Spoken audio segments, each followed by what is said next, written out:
আজ অনেক দেরি হয়ে গেছে, চলো ঝটপট তোমাদেরকে রান্নার মেনুগুলো দেখিয়ে দিই, কারণ মায়ের শরীরটা ভালো যাচ্ছে না।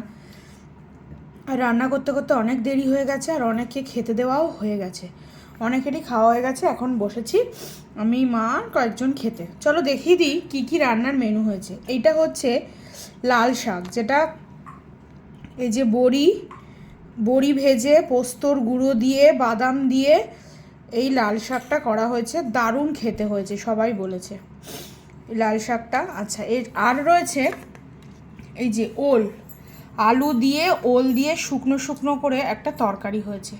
এই তরকারিটা আমার দিদামার হাতের রেসিপি, যেটা মাও এখন দারুণ করে, আমার খুব প্রিয়। আর রয়েছে লাউ চিংড়ি, এটা তো অবশ্যই খুব প্রিয় সবারই। আর এটা হয়েছে লাউয়ের বাকলা দিয়ে আলু দিয়ে পোস্তর গুঁড়ো দিয়ে এটা ভাজা, আর ডিমের পোচটা আমার জন্য, আর বাকিরা খেয়েছে ডিম সেদ্ধ। স্যালাডও নেওয়া হয়েছে, আর এখানে লেবুও আছে।